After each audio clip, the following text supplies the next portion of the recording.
అధ్యక్ష, తమరి అనుమతితో ఈ సంతాప తీర్మానాన్ని ప్రతిపాదిస్తున్నాను.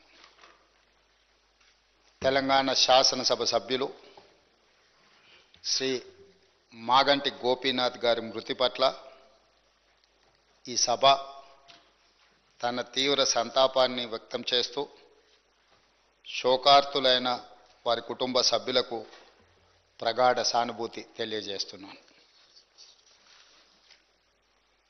అధ్యక్ష, మనందరికీ దాదాపు ఈ సభలో ఉన్న చాలామంది సభ్యులకు, ముఖ్యంగా హైదరాబాదు నగరంలో నివసించిన వాళ్లకు, చదువుకున్న వాళ్లకు చిన్న వయసు నుంచే మాగంటి గోపీనాథ్ గారు మిత్రుడు. 1963లో జన్మించిన మాగంటి గోపీనాథ్ గారు విద్యార్థి రాజకీయాలలో చురుగ్గా ఉండడమే కాకుండా వారు 1983లో మొట్టమొదటిసారి ఎన్టీ రామారావు గారు ప్రారంభించిన తెలుగుదేశం పార్టీలో క్రియాశీలక సభ్యుడిగా చేరి ఆ పార్టీ తెలుగు యువత రాష్ట్ర అధ్యక్షుడిగా వారు దాదాపుగా 7 సంవత్సరాలు సేవలు అందించడం జరిగింది.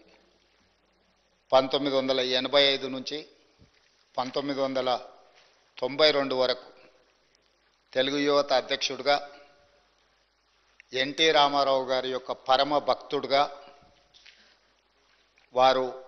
వారికి నమ్మకమైన విశ్వాసపాత్రుడైన ఒక బంటుగా ఎన్టీ రామారావు గారితోని మాగంటి గోపీనాథ్ గారికి సత్సంబంధాలు ఉండే.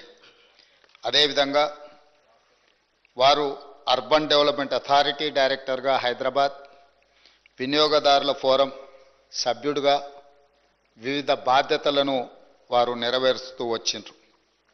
అదేవిధంగా వారు సినిమా రంగంలో నిర్మాతగా, విద్యార్థి రాజకీయ నాయకుడిగా, ప్రజాప్రతినిధిగా తెలుగుదేశం పార్టీలో ఎదిగి సినీ నిర్మాతగా కూడా వారు రాణించడం జరిగింది. అధ్యక్ష, పాత బస్తీ 1995లో సినిమా తీవడము, అదేవిధంగా రవణ 2000 సంవత్సరంలో నటశేఖర కృష్ణ గారిని హీరోగా పెట్టి వారు ఒక గొప్ప చిత్రాన్ని నిర్మించడం, భద్రాద్రి రాముడు 2004లో, నా స్టైలే వేరు 2009లో ఇలాంటి తెలుగు సినిమాల నిర్మాతగా కూడా వారు రాణించడం జరిగింది.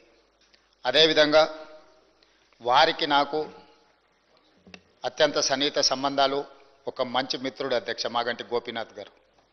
2014 సంవత్సరంలో నేను రెండవసారి శాసనసభ్యుడిగా, మాగంటి గోపీనాథ్ గారు మొట్టమొదటి శాసనసభ్యుడిగా ఈ సభలో మొట్టమొదటి తెలంగాణ రాష్ట్ర శాసనసభలో కలిసి పనిచేయడం జరిగింది. ఎన్నికల సమయంలో కానీ, ఎన్నికైన తర్వాత కానీ, వారు తర్వాత రాజకీయ విధానాలలో మార్పు వచ్చిన వ్యక్తిగతమైన మిత్రత్వము, అదేవిధంగా వారి యొక్క వ్యవహార శైలిలో ఎలాంటి మార్పు లేదు. ఒక మిత్రుడిగా 2014, 2018, 2023 3 సార్లు శాసనసభ్యుడిగా ఎన్నికై హ్యాట్రిక్ సాధించిన శాసనసభ్యులలో చాలా తక్కువ మందిలో మాగంటి గోపీనాథ్ గారు ఒకరు.